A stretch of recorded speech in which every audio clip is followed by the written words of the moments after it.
మీ అందరికీ నా హృదయపూర్వక వందనాలు. చెమ్ము కలిగిన దేవుని పిల్లారా, మీ హృదయాలు వెలిగించే మాటతో మరి పరిశుద్ధాత్ముడు ఏకోని ఈ మాటలు తీసుకొని మీ ఎద్దుకు వచ్చినాడు కనుక ఈరోజు ఆయన మాటలు విని మనందరం కూడా ఆ మాటలు మన ఆత్మలకు ఆహారంగా మార్చుకొని మనం సంతోషంగా ఆనందంగా ఉందాం దేవుని పిల్లారా.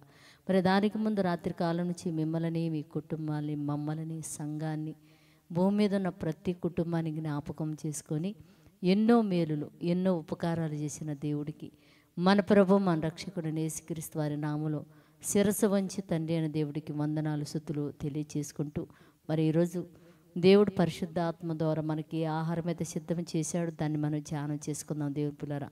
సామెతల గ్రంథము 20వ అధ్యాయము 29వ వచనంలో ఒక మాట రాయబడింది. దేవుని పిల్లరా, ధ్యానం చేద్దాము.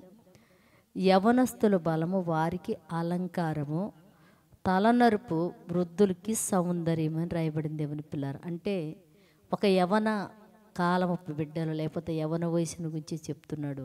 ముసలతనం నుంచి కూడా ఈ రెండు భాగాలు మనల గురించే దేవుడు మాట్లాడుతున్నాడు. దేవుని పిల్లారా, అంటే పరిశుద్ధాత్ముడు ఈరోజు మనతో ఏం మాట్లాడుతున్నాడు తెలుసా?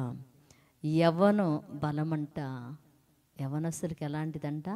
అలంకారం. అలంకారం అంటే ఒక అమ్మాయిని చూడండి, చక్కగా అలంకరించామనుకో, నగలన్నీ పెట్టి బట్టలన్నీ పెట్టి అలంకరించామనుకో, ఎంత అందంగా ఉంటారని చూడటానికి చాలా బాగుంటుంది అనుకుంటాం మనం. యవనస్తుడు బలం కూడా అంట అతనికి అలంకారం అంట. ఎందుకు? మాట అంత ఫాస్ట్గా మాట్లాడతాడు, పని చేస్తే అంత ఫాస్ట్గా చేస్తాడు, డ్రైవింగ్ చేసినా కూడా అంత ఫాస్ట్గా, అంటే ప్రతిది కూడా యవ్వనం అంట అలంకారం అని చెప్తున్నాడు. నిజంగా ఈ యవ్వన బలాన్ని కానీ దేవుడు మాటలు చెప్పడానికి, దేవుని పాటలు పాడడానికి, దేవుడు పని చేయడం కానీ ఉపయోగించగలిగితే మన పిల్లలు ఇంకా ఎంత అలంకారంగా ఉంటుంది దేవుని పిల్లారా. అందుకంటున్నాడు. మరి అదే యవనస్తుడు తప్పుదారులు పడితే కూడా చాలా ప్రమాదం. అందుకనే యవ్వన బలం అంట అతనికి అలంకారం అంట. మరి తలనరుపు అంట వృద్ధులకి సౌందర్యం అంట.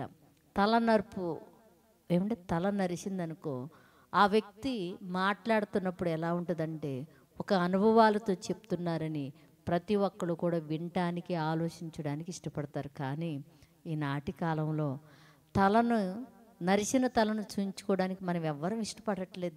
దేవుని పిల్లారా, చక్కగా పెయింట్ వేసుకొని బతికేస్తున్నాం. అందుకనే నరిసిన తల మనకి ఎక్కడో కూడా కనపడట్లేదు, సిటీలో ముఖ్యంగా కనపడదు.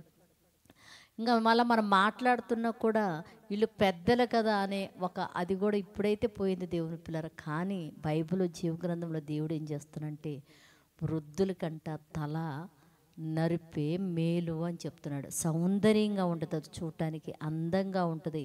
వారి మాటలలో కూడా చిన్నపిల్లలు కానీ యవన బిడ్డలు కానీ తీసుకునే అవకాశం ఉంటుందని చెప్తున్నాడు దేవుని పిల్లరా. అందుకనే యవనస్తులకేమో ఆ బలమే అలంకారం అంట, వృద్ధులకంట తల నరిచి ఉండటం అంట అలంకారం అని చెప్తున్నాడు.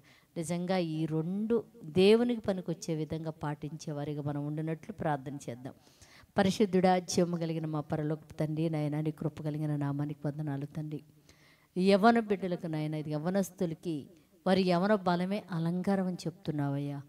ఆ యవన బలం అనే అలంకారం చేత తండ్రి నాయన వాళ్ళు నిన్ను సంతోషపెట్టే బిడ్డలుగా, నీ పని చేసే విషయంలో, పాటలు పాడే విషయంలో, నిన్ను గణపరిచే విషయంలో, మహింపరిచే విషయంలో అలంకారం నీకు వాడే బిడ్డలుగా ఉండినట్లు కృప చూపమని అడుగుతూ తండ్రి, యవన బిడ్డలునైనా ఆ యవన బలాన్ని నైనా చెడుకు ఉపయోగించి తల్లిదండ్రులకి, దేశానికి నైనా భారంగా మిగులుతున్నారు తండ్రి.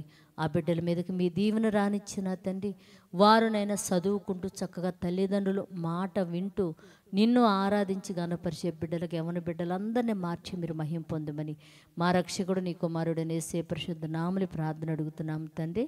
ఆమేన్. మీ అందరికీ నా హృదయపూర్వక వందనములు, ధన్యవాదాలు.